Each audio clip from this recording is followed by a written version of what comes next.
Monsieur l'ambassadeur, αγαπητοί συνάδελφοι, κυρίες και κύριοι, je suis donc le dernier rempart entre vous et la réception qui nous attend au magnifique jardin de l'école ce soir. De la même manière que l'armée d'Orient était en fait le dernier rempart qui séparait les forces des puissances centrales, l'Allemagne, l'Autriche-Hongrie et la Bulgarie, de l'accès à la mer Égée, Salonique et le reste de la Grèce. Θα ήθελα να ευχαριστήσω καταρχάς τον Αλεξάνδρο Φαρνού γιατί μου έδωσε την ευκαιρία και χαρά να επανέλθω στην Αθήνα. Pour l'honneur qu'il me fait, donc, en m'invitant à donner la première conférence annuelle dans l'histoire de l'école, en fait, sur la Grèce contemporaine, ça c'est sujet à débattre encore avec les archives apparemment, mais en tout cas d'être le premier gréco-franco-canadien à la donner, ça je pense que je peux faire partie de cette cabinet de curiosité. Διότι λοιπόν επίσης συμμετάσχω στο έργο που ο ίδιος ξεκίνησε, ανάδειξη του προσώπου της σχολής που ασχολείται με την σύγχρονη Ελλάδα. Από την δημιουργία της σχολής στην εποχή του Εντμό Αμπού έως σήμερα, τα ενδιαφέροντα πολλών Γάλλων ερευνητών που πάτησαν αυτό το χώμα δεν ήταν μόνο αρχαία. L'école a un rôle pivot dans les domaines de l'archéologie grecque, comme vous avez vu ce soir, mais elle ne fait pas que cela, comme aussi Alexandre Farnoux vous a montré. Bon, je ne veux pas vous fatiguer davantage en alternant les langues comme on fait souvent à Montréal et comme on faisait dans la ville de Salonique de 1916, et qui est mon sujet de ce soir. Par égard aussi pour notre interprète et vous-même, cette présentation sera faite en français et je prie le public grec de m'en excuser. Donc l'école ne fait pas que de l'archéologie. Et pourtant, moi aussi, j'aimerais vous embarquer dans une promenade archéologique ce soir. Mais il s'agit d'archéologie moderne. Bon, d'abord parce que j'ai appris énormément en étant avec les archéologues, moi aussi, durant mon séjour à Athènes. Bon, j'avoue que laver la céramique sous un soleil de plomb me persuadait souvent que c'était mieux de travailler dans les archives où il fait frais, comme historien, mais en même temps, j'ai justement les apprécié pour ça. Ensuite, parce qu'en Grèce, les lois sur les monuments et le patrimoine ne protègent pas de la même manière, comme vous le savez peut-être bien, ceux qui datent avant 1453 et ceux qui datent d'après 1453. Il est donc urgent d'agir, comme le font les archéologues d'ailleurs aujourd'hui, pour signaler, protéger et valoriser, en harmonie avec son environnement immédiat et sa société d'accueil, un patrimoine moderne qui est en train de disparaître. Ma démarche aujourd'hui consiste donc à esquisser une archéologie de l'armée d'Orient, à spatialiser son action et à fournir ainsi un exemple de ce que pourrait devenir un site archéologique moderne. Alors, rappelons d'abord ce que fut cette armée. Il s'agit de la partie française des armées alliées d'Orient qui ont stationné à Salonique et en Macédoine depuis octobre 1915 et jusqu'en 1918. Ces armées constituaient le front balkanique de la Première Guerre mondiale. Indépendante ou sous le commandement des armées alliées d'Orient, cette armée fut dirigée successivement par les généraux Saraï, Guillama et Franchet d'Espéré. Je vous amène donc exactement un siècle en arrière. En avril 1915, les Alliés essayèrent de forcer le passage du Bosphore et faire la jonction avec la Russie en attaquant l'Empire ottoman avec le débarquement des Dardanelles. L'opération fut un désastre. Du coup, quand la Bulgarie attaqua conjointement avec les puissances centrales la Serbie en septembre 1915, l'établissement d'une base à Thessalonique pour aider l'armée serbe parut comme une excellente idée. Le 5 octobre, les premières troupes de l'entente, en provenance des Dardanelles, débarquèrent à Salonique avec l'accord semi-tacite du Premier ministre Venizelos, alors que la Grèce demeurait officiellement neutre dans ce conflit. Progressivement, et alors que le front serbe s'effondrait, cette arrière-base allait devenir un fort retranché d'une armée imposante stationnant dans un pays toujours officiellement neutre, mais profondément divisé du coup. L'histoire militaire de ce front macédonien a déjà été écrite, de même que l'histoire politique de la Grèce et du schisme national entre vénizélistes et royalistes qui se joue en grande partie à Salonique durant cette époque, 1915-1918. Notre projet à l'école, donc, dont ma présentation est une modeste tête de pont, consiste à examiner la manière dont Thessalonique et la Macédoine furent transformées par cette armée au statut très ambivalent, mais aussi comment cette armée s'adapta aux conditions locales.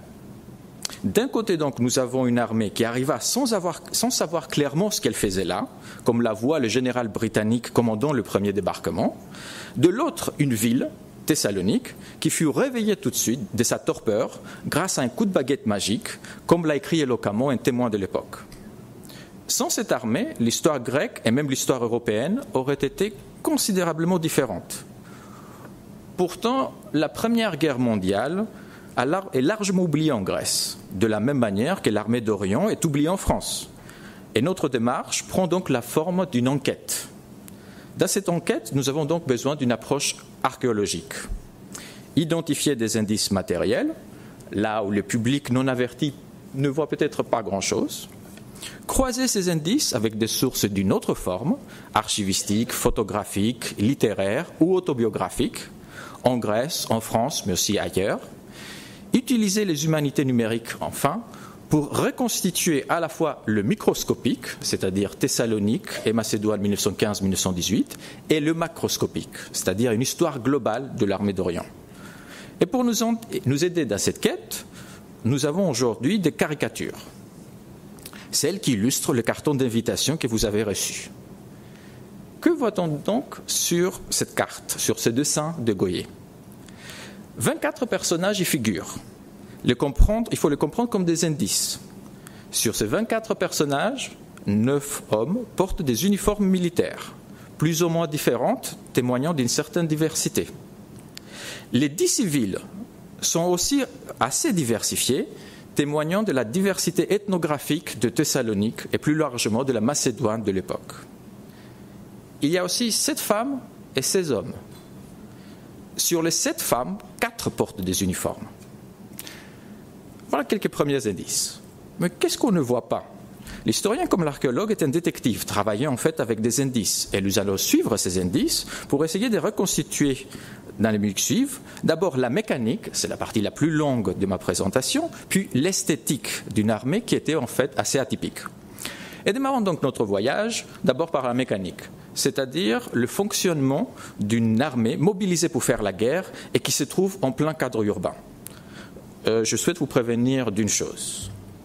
Il y a un siècle, exactement, la mitrailleuse fut l'arme la plus meurtrière, sinon la plus terrifiante de la guerre. Aujourd'hui, la seule chose que vous risquez face à un historien de la Grande Guerre, c'est de vous faire mitrailler par PowerPoint. Ce sera donc votre cas, et je m'en excuse. Mais même au plus fort en fait, de l'action, gardez en tête que ce n'est qu'une infime partie des centaines de milliers de photos et des millions de documents d'archives autour du monde que nous allons en fait exploiter. La mécanique donc. Alors quand on parle en fait de personnages, donc il faut parler d'abord de démographie. Nous avons une armée composite dans une, en fait, qui est l'armée d'Orient. Les armées alliées d'Orient, dont donc l'armée française d'Orient et le noyau, furent une armée à la composition multinationale. Sur la carte, nous identifions 9 militaires aux différents uniformes. Aux rescapés franco-britanniques des Dardanelles furent rapidement ajoutés des renforts, au point que la ville de Salonique doubla en population en un an. Quelques 400 000 soldats français tournèrent à Salonique et en Macédoine, dont 250 000 au plus fort de l'action. Et ils composaient le noyau dur de cette armée. Ils furent rejoints par l'armée serbe, reconstituée à Corfou par les Britanniques et les Français, puis par des Italiens, des Russes et enfin des Grecs lorsque Venizelos, ayant repris le pouvoir, mobilisa la Grèce aux côtés de l'Entente. Deuxièmement, les armées alliées étaient en fait un concentré de l'aspect impérial et colonial des puissances européennes de l'époque. Sur ce point de vue, l'armée française d'Orient était exemplaire. Avec 18% de ses effectifs provenant des colonies, c'était l'armée française où la présence coloniale fut la plus grande. Les tirailleurs sénégalais, que vous avez ici, sur la gauche, installés au quartier de Karagatia, près de Sindos, côtoyaient des Anamites, Vietnam actuel, c'était juste après. Installés d'abord près de la Tour Blanche, puis à Topchin, actuel Yéfira, ainsi que des Spahis marocains vers le Vardar, Axios, le fleuve Axios, des Malgaches, mais aussi des Punjabis, des Canadiens et des Australiens du côté britannique, situés plutôt à l'est de la ville. Et en fait, sur cette image ici, nous avons bien clairement, vous avez donc un militaire grec, vous avez un Punjabi, vous avez un tirailleur sénégalais, un bersagliero italien, un soldat serbe, un soldat britannique, j'ai des doutes, mais c'est probablement un gendarme crétois, un tirailleur annamite, un soldat russe, un soldat français, un soldat malgache. Cette armée avait un rapport ambivalent par rapport aux populations civiles. Salonique constituait un des derniers kaléidoscopes de la diversité ethnoculturelle ottomane en cours de disparition. Autrefois majoritaire et dominant, les juifs séfarades étaient en train de devenir une minorité ethno-religieuse au sein d'un État national. Les Grecs devenaient de plus en plus présents. Le musulman s'est réduisait au fur et à mesure des guerres, même si le maire de la ville à cette époque était toujours un célèbre bey musulman, Omar Saïd Hakim Bey. Les Bulgares se faisaient discrets, évidemment. Les Romains et des Albanais, et autres aussi, arpentaient toujours la ville. Et vous connaissez peut-être ici, puis je prends de plus un derviche tourneur, un derviche Mevlevi, qui parle en fait à une dame roma. Nous avons effectivement probablement aussi des Ottomans, une dame en fait séfarade avec l'habit habituel des juifs séfarades de la ville, et probablement saoudédites, mais ce sont effectivement des dignitaires juifs, probablement un rabbin en premier. Mais quelle était l'attitude en fait de ces populations face à cette armée? Les clivages intra-ethniques s'avéraient être tout aussi pertinents que les frontières ethniques sur cette question. Pour la partie sioniste de la communauté juive ou pour la partie royaliste de la communauté grecque, l'armée d'Orient, c'était une armée d'occupation. Et c'était de même pour les Bulgares et les musulmans qui habitaient la ville. Pour la partie francophile de la communauté juive, les réseaux de l'Alliance israélite universelle notamment, comme pour les vénézuélistes, l'armée française d'Orient était une armée alliée, les défendant de la menace bulgare et autrichienne. Les querelles intracommunautaires sur ces sujets pouvaient prendre en fait des tournures assez violentes. Et la tension au sein de la ville était plutôt palpable. Pour les soldats de l'armée française d'Orient, circuler dans le bazar pour acheter des souvenirs n'était pas toujours perçu comme une activité sans risque, et il n'a pas fallu beaucoup pour que le général Sarrail proclame la loi martiale dans la ville. Et dans ce journal d'une infirmière canadienne, où elle relate à sa famille son voyage au bazar de Salonique pour acheter des souvenirs, elle termine par disant que certaines personnes ne pensaient pas beaucoup à mettre un couteau en fait, dans les côtes d'une infirmière ou de quelqu'un d'autre se promenant dans le bazar. Alors, cette cohabitation dense donc entre des militaires étrangers et des civils, pas forcément acquis à la cause des militaires, dans un contexte de guerre, posait dès le départ toute une série d'enjeux qui s'ajoutaient aux préoccupations premières des militaires. Thessalonique, c'était un birdcage, le surnom affectueux donné par des soldats, c'est-à-dire une cage à oiseaux où la place manquait et la liberté d'action était limitée. Les premiers dirigeants d'ailleurs de l'armée française d'Orient en étaient bien conscients. Selon un expert, le général Sarrail était surtout obsédé par les problèmes grecs. Et le général Guillama traita davantage des questions organisationnelles que des questions militaires. Mais quels étaient ces enjeux de cohabitation dense entre civils et militaires, justement? Tout d'abord, il fallait se loger. En moins d'un an, Thessalonique, une ville qui avait déjà cru par le biais des vagues de réfugiés des guerres balkaniques, à 170 000 habitants, vit sa population doubler. Quelques 200 000 soldats arrivèrent et s'installèrent aux alentours. Les grands camps des Zeytinlik et les Bêtes étaient les figures de proue d'une ceinture de camps qui entouraient la ville. D'abord installés dans des tentes, les plus chanceux construisirent rapidement de petites maisons, tandis que les plus malchanceux continuèrent à vivre pendant très longtemps dans des huttes improvisées au sein des marécages de Vardar. Les officiers pouvaient se loger au sein de la ville, ce qui contribua à une explosion des loyers des propriétés de standing. Un officier britannique se plaignit ainsi qu'une villa avait été louée par 14 officiers pour 200 livres par mois, ce qui était 6 fois son loyer avant la guerre. Mais alors que des propriétaires faisaient des affaires et se prenaient en photo, éventuellement avec des officiers, d'autres, moins chanceux, se plaignaient de la confiscation de leurs terrains agricoles ou de leurs maisons par cette armée en campagne, nous laissant ainsi une manne d'informations et de documents à explorer. Après le logement, il fallait aussi se préoccuper de se nourrir. Nourrir l'armée, comme la ville, était une tâche aussi bien essentielle que délicate. Tout d'abord, il fallait s'abreuver. L'armée française d'Orient répara les anciennes fontaines de la ville de Salonique, qui avait beaucoup souffert durant les guerres balkaniques, et on construisit de nouvelles un peu partout, à la fois en Salonique et ailleurs en Macédoine. Puis, elle répara l'ancien aqueduc byzantin, venant de Chortiatis, pour améliorer l'approvisionnement au nord de la ville. Après la soif vient la question de la faim. Rapidement, il a fallu se préoccuper aussi de la nourriture. La Macédoine, notamment au fait des destructions, encore une fois, des guerres balkaniques, ne produisait pas beaucoup. Et l'armée française d'Orient pensa naturellement à l'importation des vivres. On importait même du riz, exprès pour les régiments anamites. Le problème, c'était qu'on manquait d'eau pour le faire cuire. La distance, l'absence de liaison terrestre et la présence de sous-marins allemands en Méditerranée rendaient cet approvisionnement très aléatoire. Et les Français, du coup, davantage que les Britanniques, se détournèrent rapidement vers l'approvisionnement local ou vers un panachage de solutions. Très vite, les célèbres moulins à Latini, qui avaient le monopole des traitements de farine envoyés par le gouvernement grec, produisirent du pain uniquement pour les armées alliées d'Orient. La brasserie Olympos produisait de la bière pour des Britanniques, à tel point que ce fut parmi les rares entreprises à ne pas avoir de problème d'approvisionnement en charbon ou en glace. Comme l'écrivait un dirigeant, un bon Anglais fera tout pour une bonne bière. La farine venait d'Égypte. La viande venait d'aussi loin que l'Australie ou l'Argentine. Et il fallait 200 tonnes de viande quotidiennement pour livrer. En fait.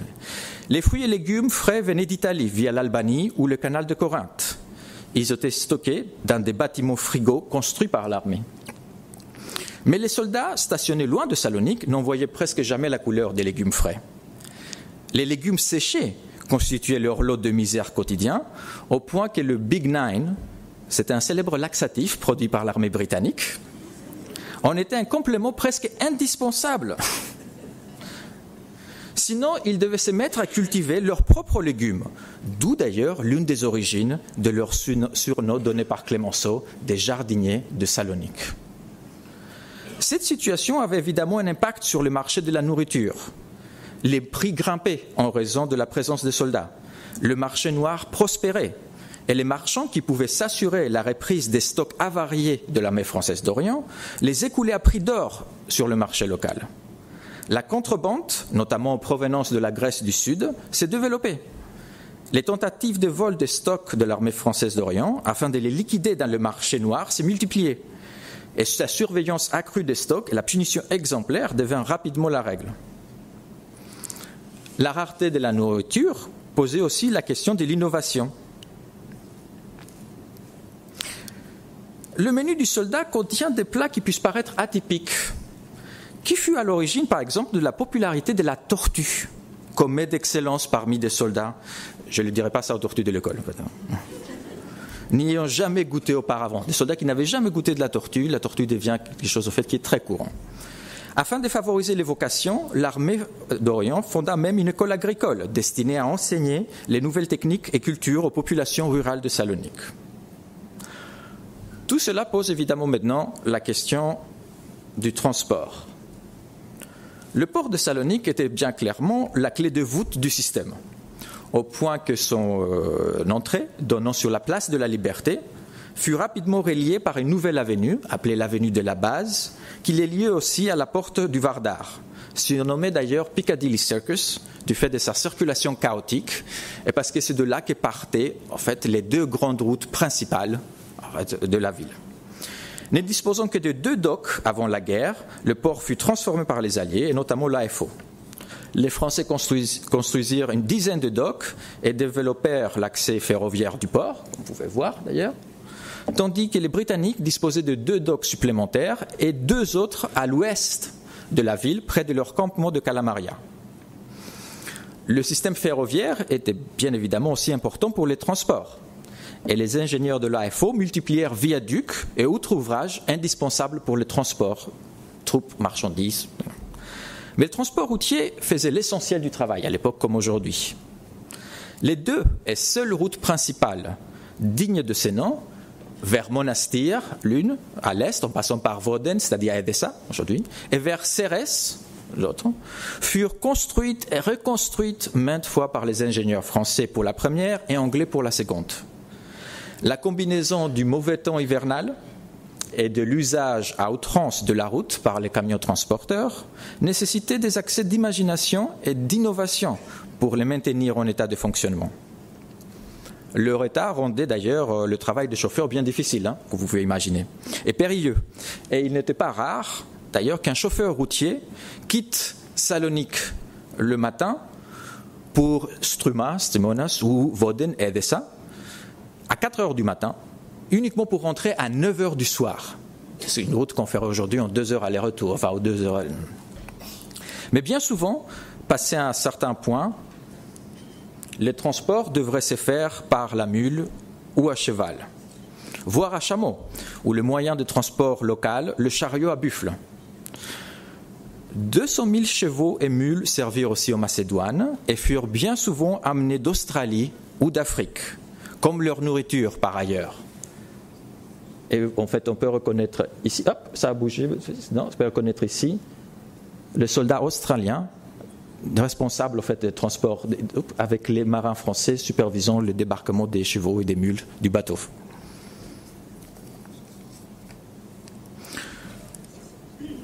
Parler des 4 femmes avec des uniformes.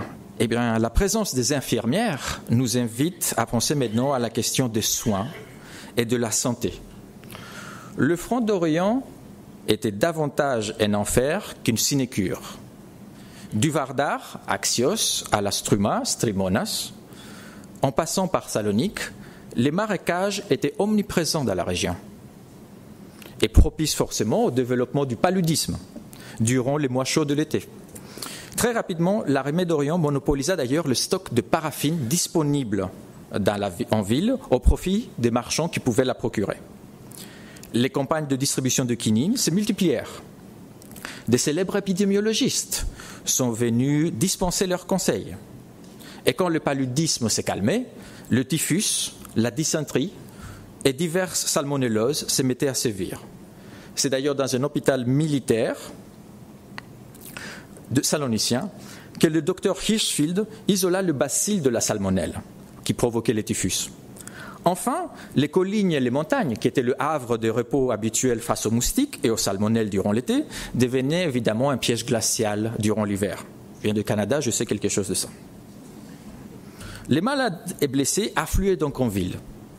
Et Salonique fut donc aussi ceinturée d'hôpitaux où servaient justement ces infirmières et aussi des médecins de différentes nationalités. Les rares bâtiments déjà existants qui étaient propices à servir d'hôpital furent repris, comme l'hôpital italien. De nouveaux furent construits, car c'était vraiment nécessaire. L'industrie du savon salonicienne, une spécialité de la ville, connut son heure de gloire durant cette période en approvisionnant presque entièrement les hôpitaux militaires. Mais rendant du coup le coût du savon extrêmement prohibitif pour le reste de la population. La guerre ou la maladie ne privait pas les soldats de divertissement, ce qui avait aussi un impact sur la ville et ses habitants. Et du coup, maintenant, c'est une certaine esthétique de la guerre à Salonique qui s'est rapidement développée que je voudrais vous présenter. Donc, on parlait maintenant plutôt donc des paysages visuels, des paysages sonores et aussi les plaisirs et désagréments des sens à la ville. Les officiers et les soldats s'attroupaient aux divers cafés de la ville, comme celui de la Tour Blanche, par exemple. Et ces cafés ne les emplissaient pas, sauf lorsque le commandement général les punissait pour leurs tarifs abusifs en interdisant à la troupe de s'y rendre. Et on a des témoignages comme quoi il n'y a plus personne, le café est obligé de fermer parce qu'il n'y a plus de soldats. Un officier se plaignit ici du célèbre café des Floca Frères, qui était le véritable épicentre de la vie sociale salonicienne. Il fallait être vu à Floca. En comparant donc les prix payés avant et pendant la guerre. 1 drachme pour un café, 1 drachme et demi pour un raki, incluant souvent un copieux musée offert avant la guerre. Mais 8 drachmes pour le café, 2 drachmes pour 2 œufs et 4 drachmes pour du pain pour celui qui voulait y prendre son petit déjeuner en 1917. C'est avant et après l'euro. La monopolisation des produits, comme le pain, par la troupe et l'arrivée de si nombreux clients potentiels qui avaient des devises, et n'ayant pas beaucoup d'options d'ailleurs dans la cage à oiseaux, avait provoqué une inflation des tarifs. Du coup, à 4 pennies le verre, le limonadji demeurait en fait une source de réconfort de relativement bon marché. Ou alors, il fallait se rendre au cercle français, où la nourriture, le service et les prix étaient contrôlés. On pouvait aussi emporter les célèbres chocolats de Floca ou des gâteaux en sirop, en paquet, préférence. Espérons ainsi les préserver des attaques, non pas des Bulgares, mais des mouches. Servis sur les tables des cafés, les gâteaux étaient si vite submergés par les mouches omniprésentes que les soldats les avaient baptisés les gâteaux-mouches, en faisant un jeu de mots se référant au célèbre bateau parisien. Ce n'était pas un hasard que le tue-mouche, l'amigos kotos vraiment, une invention de l'époque, se sont popularisés tellement que c'était devenu un accessoire, et c'était devenu un accessoire indispensable, surtout d'ailleurs si vous étiez à l'hôpital, malgré leur prix prohibitif de 1 shilling dans les grands magasins de la ville. Durant la journée, on entendait le vacarme de la ville, les voitures, les camions qui partaient, une kyrielle de langues, les cloches, probablement, peut-être quelques appels à la prière. Mais le soir venu, un tout autre paysage sonore se mettait en place. Les cabarets et cafés chantants, et il y a beaucoup moins de visuels ici dans le service historique de la Défense pour des raisons évidentes. Les cabarets donc et cafés chantants se remplissaient de militaires, tandis que la police militaire et le service des mœurs redoublaient de vigilance au fur et à mesure que les soldats passaient du splendide à des maisons comme celle de Madame Joujou.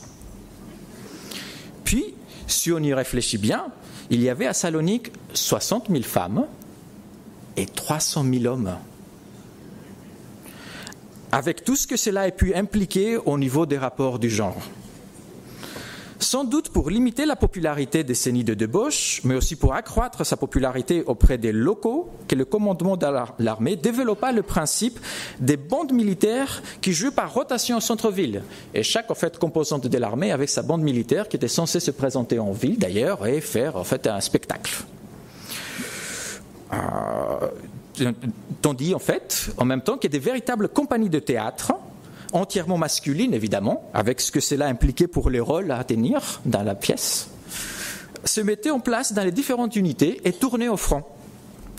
Alors, est-ce qu'il faut s'imaginer que les Saloniciens furent si familiarisés avec la musique et les danses sénégalaises jouées par les tirailleurs, ou que les Sénégalais d'ailleurs furent éventuellement familiarisés avec la musique entendue macédoine?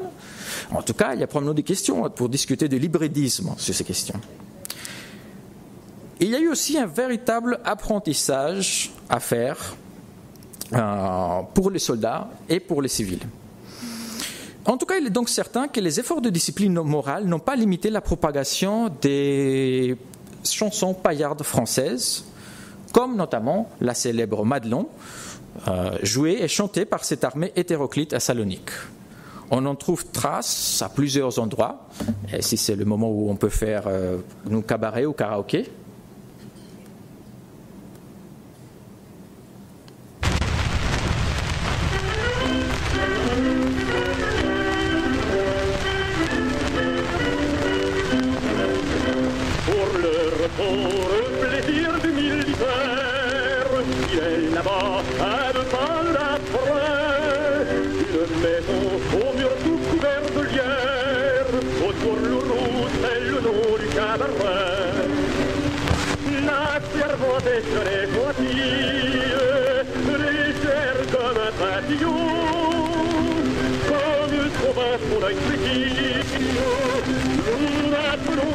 Nous en rêvons la nuit, nous y pensons au jour.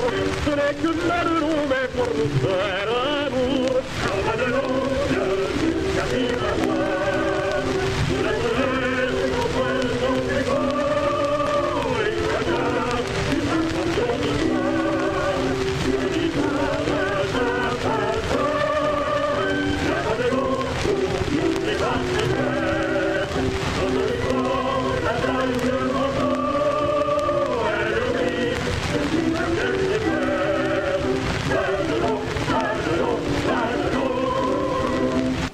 Voilà, ça va. Ah, vous pouvez faire rien. Et bien en fait, cette chanson, on la trouve traduite dans différentes langues, de différents en fait groupes. On sait que les Anglais en fait l'ont repris. On sait d'ailleurs qu'on l'a trouvée elle était entendue, elle était chantée au front des monastères par des soldats serbes qui l'avaient sûrement entendue dans les cabarets saloniciens. Hein, et j'aimerais bien d'ailleurs retrouver en fait sa version serbe. Ça promet. Alors.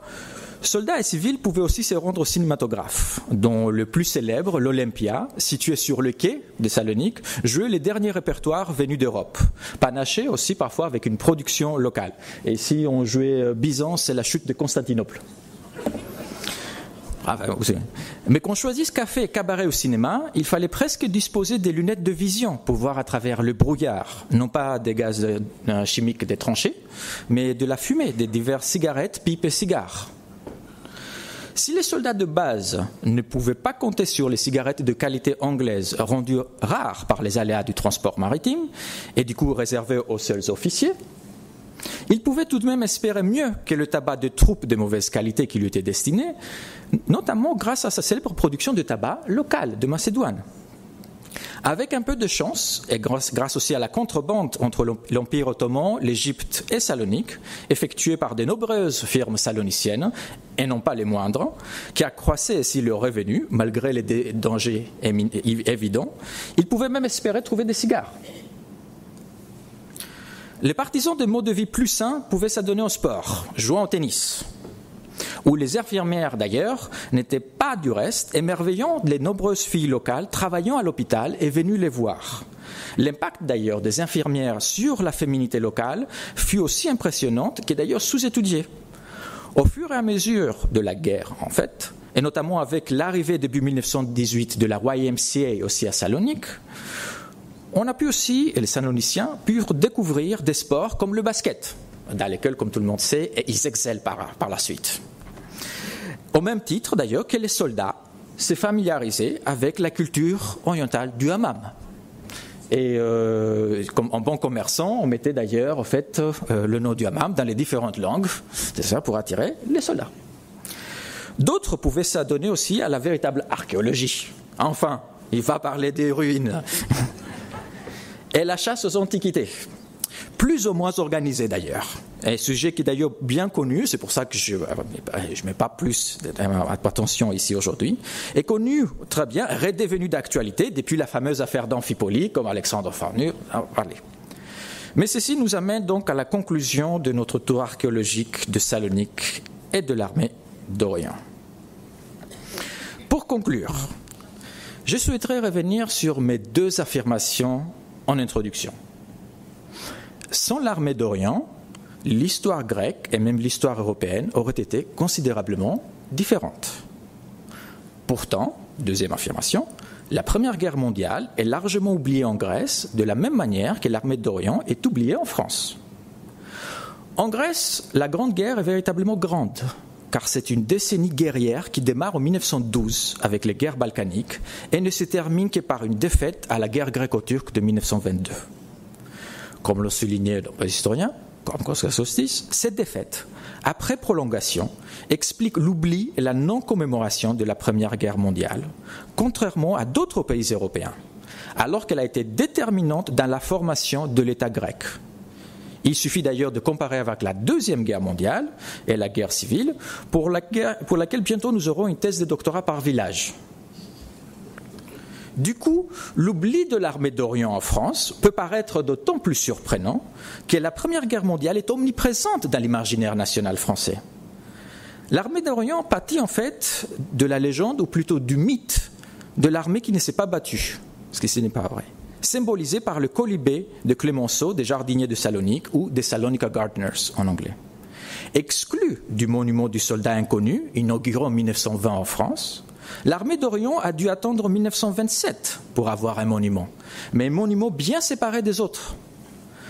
La création récente d'ailleurs de la nécropole des Zeytinlik à Thessalonique va dans le sens de la redécouverte de cette mémoire, et notre projet visera aussi à insuffler un aspect de public history à notre programmation de recherche en associant les populations concernées aux efforts de valorisation des vestiges.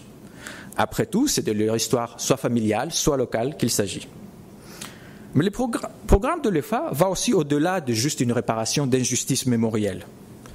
Il prolonge l'histoire diplomatique et militaire de la Première Guerre mondiale en Grèce, qui a déjà été faite. Il s'appuie sur le renouveau de l'historiographie de la Première Guerre mondiale en Europe, qui a eu lieu à l'occasion du tournant mémoriel et qui a bénéficié de l'actualité des commémorations ces dernières années. C'est une historiographie qui s'intéresse à l'expérience et au vécu du soldat, qui s'appuie sur les cultures, les sociabilités et les sensibilités autour de la guerre, qui interroge aussi la place des civils et la mémoire de la guerre. Et il vise à associer les quelques rares collègues grecs travaillant sur la question, et que je salue parce que certains d'entre eux sont ici parmi nous aujourd'hui, avec des chercheurs français et autres pour proposer une histoire transnationale, globale et totale de la Première Guerre mondiale. Une histoire globale, d'ailleurs. Je vous ai parlé de tout cela.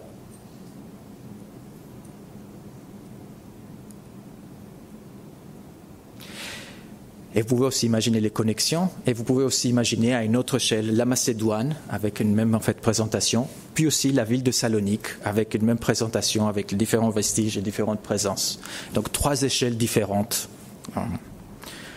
Enfin, ce programme ambitionne d'examiner à quel degré la présence et l'action de l'armée d'Orient, ainsi que la cohabitation entre civils et militaires, fut la matrice de l'introduction de nouvelles formes et modalités du pouvoir en Grèce. Des formes qui mettaient l'accent sur une gestion de l'individu dans la totalité de sa vie grâce à des techniques, la médecine et l'épidémiologie pour prévenir et guérir, la statistique pour mieux approvisionner, la sociologie rurale pour mieux nourrir, le génie pour mieux transporter, le divertissement pour convaincre et apaiser. Ces formes, introduites par les militaires, contribuèrent à une militarisation des civils, en même temps qu'elles civilisaient les militaires. Et elles étaient les unités d'une forme de gouvernementalité et des savoirs de gouvernement qui resta d'ailleurs en Grèce et dont il convient aussi de faire l'archéologie. Alors ici se termine ma minute de French Theory, comme on dit en Amérique du Nord. Alors je sais qu'en Grèce on raffole de French Theory, tout autant qu'en Amérique du Nord, au point où tout n'est censé être que théorie, parfois. Et puis cette salle voit souvent des illustres philosophes descendre du Lycabette pour dispenser leur savoir sur la crise ou autre chose. Mais moi, je ne suis qu'un modeste historien. Et dans le débat entre Platon et Aristote, je serai toujours du côté d'Héraclite. Attiré par le matériel et conscient de la valeur constitutive et matricielle du conflit. Polemos pandon men patiresti, pandon de Vassilevs. Sur ce, et faute de Floca frères, du club français, ou de Splendide, mais aussi des Mouchins, je crois que vous avez mérité les jardins de l'école, où la mémoire de la Première Guerre mondiale est par ailleurs inscrite.